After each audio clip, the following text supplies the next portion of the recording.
March 4th, Deuteronomy 12 and 13. Deuteronomy 12. These are the decrees and laws you must be careful to follow in the land that the Lord, the God of your ancestors, has given you to possess, as long as you live in the land. Destroy completely all the places on the high mountains, on the hills, and under every spreading tree, where the nations you are dispossessing worship their gods.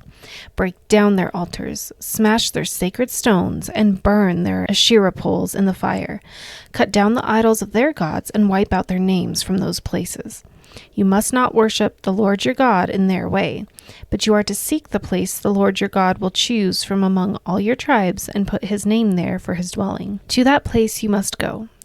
There bring your burnt offerings and sacrifices, your tithes and special gifts, what you have vowed to give, and your freewill offerings and the firstborn of your herds and flocks.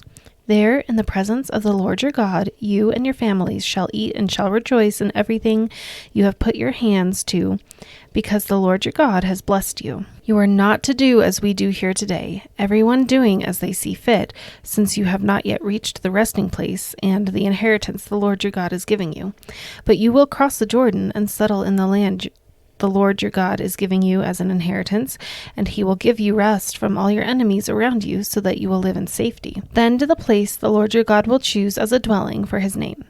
There you are to bring everything I command you, your burnt offerings and sacrifices, your tithes and special gifts, and all the choice possessions you have vowed to the Lord.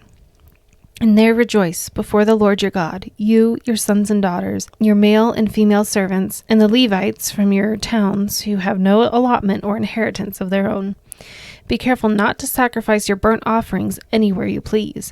Offer them only to the place the Lord will choose in one of your tribes, and there observe everything I command you. Nevertheless, you may slaughter your animals in any of your towns and eat as much of the meat as you want, as if it were gazelle or deer, according to the blessing the Lord your God gives you. Both the ceremonially unclean and the clean may eat it. But you must not eat the blood. Pour it out on the ground like water. You must not eat in your own towns the tithe of your grain and new wine and olive oil, or the firstborn of your herds and flocks, or whatever you have vowed to give, or your freewill offerings or special gifts. Instead, you are to eat them in the presence of the Lord your God at the place the Lord your God will choose. You, your sons and daughters, your male and female servants, and the Levites from your towns, and you are to rejoice before the Lord your God in everything you put your hand to. Be careful not to neglect the Levites as long as you live in your land. When the Lord your God has enlarged your territory as he promised you, and you crave meat and say, I would like some meat, then you may eat as much of it as you want. If the place where the Lord your God chooses to put his name is too far away from you, you may slaughter animals from the herds and flocks the Lord has given you, as I have commanded you, and in your own towns you may eat as much of them as you want. Eat them as you would gazelle or deer. Both the ceremonially unclean and the clean may eat. But be sure you do not eat the blood, because the blood is the life, and you must not eat the life with the meat. You must not eat the blood. Pour it out on the ground like water. Do not eat it, so that it may go well with you and your children after you, because you will be doing what is right in the eyes of the Lord. But take your consecrated things, and whatever you have vowed to give, and go to the place the Lord will choose. Present your burnt offerings on the altar of the Lord your God, both the meat and the blood. The blood of your sacrifices must be poured beside the altar of the Lord your God, but you may eat the meat. Be careful to obey all these regulations I am giving you, so that it may always go well with you and your children after you, because you will be doing what is right in the eyes of the Lord your God. The Lord your God will cut off before you the nations you are about to invade and dispossess. But when you have driven them out and settled in their land, and after they have been destroyed before you, be careful not to be ensnared by inquiring about their gods, saying, how do these nations serve their gods? We will do the same. You must not worship the Lord your God in their way, because in worshiping their gods, they do all kinds of detestable things the Lord hates. They even burn their sons and daughters in the fire as sacrifices to their gods. See that you do all I command you. Do not add to it or take away from it. Deuteronomy 13. If a prophet or one who foretells by dreams appears among you and announces to you a sign or wonder, and if the sign or wonder spoken of takes place, and the prophet says, let us follow other gods, gods you have not known, and let us worship them, you must not listen to the words of that prophet or dreamer.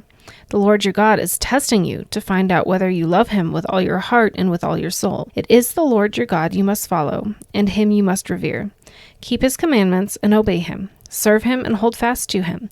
That prophet or dreamer must be put to death for inciting rebellion against the Lord your God, who brought you out of Egypt and redeemed you from the land of slavery. That prophet or dreamer tried to turn you from the way the Lord your God commanded you to follow. You must purge the evil from among you. If your very own brother, or your son or daughter, or the wife you love, or your closest friend secretly entices you, saying, "Let us go worship other gods," gods that neither you nor your ancestors have known, gods of the peoples around you, whether near or far, from one end of the land to the other, do not yield to them or listen to them.